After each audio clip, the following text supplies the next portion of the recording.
السلام علیکم دوستو، کشمیر کا ہر شہر اپنی تاریخی اہمیت رکھتا ہے، لیکن بمبر کی تاریخی اہمیت کا اندازہ اس بات سے لگایا جا سکتا ہے کہ مغل حکمران یہاں سے گزر کر سری نگر جایا کرتے تھے۔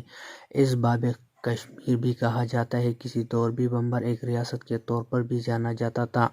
موجودہ بمبر کو آزاد کشمیر کے ایک ضلع کی حیثیت حاصل ہے۔ یہ ضلع 3 تحصیلوں پر مشتمل ہے۔ نمبر 1 تحصیل بمبر، نمبر 2 تحصیل سمانہی، نمبر 3 تحصیل برنالہ۔ ضلع بمبر میں ماضی کی بہت ساری یادگاریں موجود ہیں۔ ایسی ہی تاریخی جھیل اور باقصر قلعہ ضلع بمبر کی تحصیل کی گاؤں باقصر میں واقع ہے۔ مزید اس طرح انٹرسٹنگ ویڈیو کو دیکھنے کے لیے ہمارا یوٹیوب چینل کو سبسکرائب کریں اور ساتھ ہی بیل آئیکن کو ضرور دبائیں کہ نئی آنے والی ویڈیو آپ کو بآسانی مل سکے۔ قلعے سے پہلے گاؤں باقصر کے بارے میں جانتے ہیں۔ یہ گاؤں ضلع بمبر کی تحصیل سمانہی میں واقع ہے، جو بمبر شہر سے 30 کلومیٹر کے فاصلے پر ہے۔ باقصر گاؤں لائن آف کنٹرول کے قریب کافی اونچائی پر پہاڑوں کے درمیان واقع ہے۔ یہ نہایت ہی خوبصورت گاؤں ہے۔ باقصر کے لوگ خوش اخلاق، محنتی، پڑھے لکھے اور مہمان نواز ہیں۔ کہا جاتا ہے کہ ماضی میں باقصر کا نام سرباغ تھا، جو وقت کے ساتھ تبدیل ہو کر باقصر بن گیا۔ باقصر میں بہت سائے باغات ہیں، اس کی سبزیاں بہت مشہور ہیں۔ یہ تحصیل سمانہی کا ایک خوبصورت سیاحتی اور تاریخی مقام ہے۔ باقصر میں تاریخی جھیل اور قلعے بھی ہیں۔ تو سٹارٹ کرتے ہیں قلعے کی تاریخ۔ آزاد کشمیر میں دنیا کی نظروں سے اوجھل قدیم قلعوں میں سے ایک تاریخی باقصر قلعہ بھی ہے، جسے بمبر کے قریب وادی سمانہی کے مشرق میں تعمیر کیا گیا۔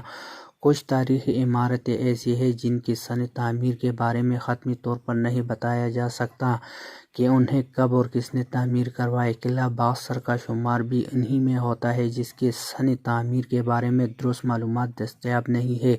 کچھ کا ماننا ہے کہ یہ قلعہ مغلیہ دور میں تعمیر کیا گیا، جبکہ کچھ کا کہنا ہے کہ اس کی تعمیر ڈوگر دور حکومت کے دوران عمل میں آئی۔ قلعے کی بیرونی دیواریں مغلیہ طرز تعمیر کی لگتی ہیں، لیکن اس کا اندرونی طرز تعمیر مغل دور کا نہیں لگتا۔ قلعے میں بنے نقش و نگار کا ہندوانہ انداز میں تعمیر کی عکاسی کرتے ہیں۔ قلعے کی شمالی فصیل بنے نقش و نگار کا ہندو طرز تعمیر کا پتہ دیتے ہیں۔ یہ بھی کہا جاتا ہے کہ قلعہ باقصر رنجیت سنگھ کے وزیر اعظم دیان سنگھ نے تعمیر کروایا تھا۔ یہ وہی دیان سنگھ ہے جس کا بھائی گلاب سنگھ بعد میں ڈوگر حکمران بنا تھا۔ اس پر بنا پر یہ کہا جاتا ہے کہ قلعہ باقصر ڈوگر دور حکومت میں تعمیر کیا گیا تھا۔ اس قلعے نے احمد شاہ ابدالی، رنجیت سنگھ اور گلاب سنگھ کے دور حکومت میں اہم کردار ادا کیا تھا۔ اس دور میں عام طور پر گزرگاہوں پر قلعے تعمیر کروائے جاتے تھے تاکہ ان رازوں کی حفاظت کی جا سکے۔ قلعہ باقصر سطح سمندر سے تقریباً 975 میٹر بلند پہاڑ پر تعمیر کیا گیا تھا، جہاں سے ایک کے بجائے 2 راستوں، مغرب میں مغل روڈ اور مشرق میں کبوتر گالہ کی حفاظت کی جا سکتی تھی۔ قلعہ باقصر کو اپنے اسٹریٹجک محل وقوع اور خوبصورت پرسکون ماحول کی وجہ سے مرکزی مقام کی حیثیت حاصل تھی۔ پہاڑ کی چوٹی پر سرسبز درختوں سے جھانکتے 4 منزلہ قلعہ باقصر کی تعمیر میں بڑے پیمانے پر گرینائٹ استعمال کیا گیا۔ قلعے کے اندر صدر دروازے کی طرف ایک بالی تالاب بھی موجود ہے، جو عموماً پہاڑی پانی کو جمع کرنے کے کام آتے تھے اور اس سے پورے قلعے کی پانی فراہم کیا جاتا تھا۔ باقصر کا مطلب ہے کہ پانی اور باغات کی سرزمین۔ باقصر دراصل قدرتی حسن سے مالا مال علاقہ ہے۔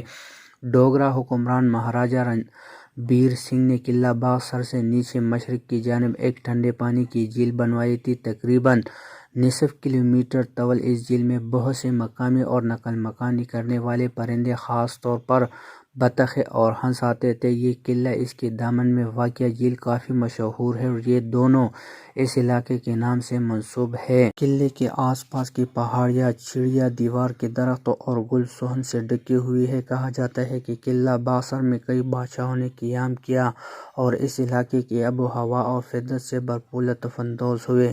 قلعہ باقصر ان لائن آف کنٹرول پر واقع ہے، جس کی وجہ سے ان کی دفاعی اہمیت بہت زیادہ ہے۔ یہ قلعہ پاک فوج کے پاس ہے، جو اپنی طرز تعمیر کے حوالے سے بھی دفاعی حساس ہے۔ قلعے کی فصیل بہت چوڑی ہے، جس سے جھانک جائے تو ایک طرف مقبوضہ کشمیر نظر آتا ہے۔